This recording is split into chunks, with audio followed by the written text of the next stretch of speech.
सल्लल्लाहु अलैहि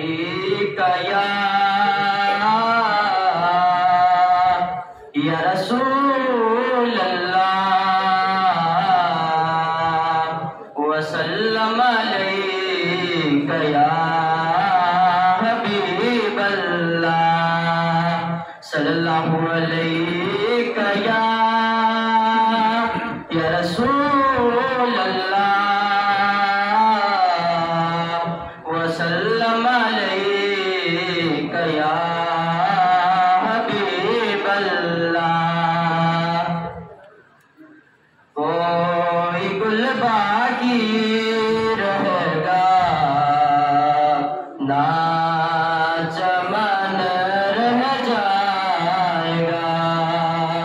कोई गुल बाकी रहेगा ना चमन रह जाएगा।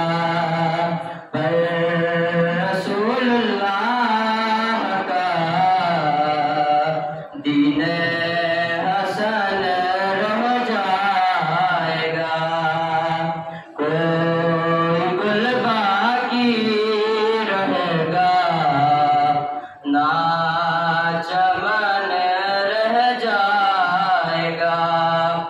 जो पढ़ेगा साहिबे लौलाक के ऊपर दरूद, जो पढ़ेगा साहिबे लौलाक के ऊपर दरूद, आग से महफूज उसका तन बदन रह जाएगा।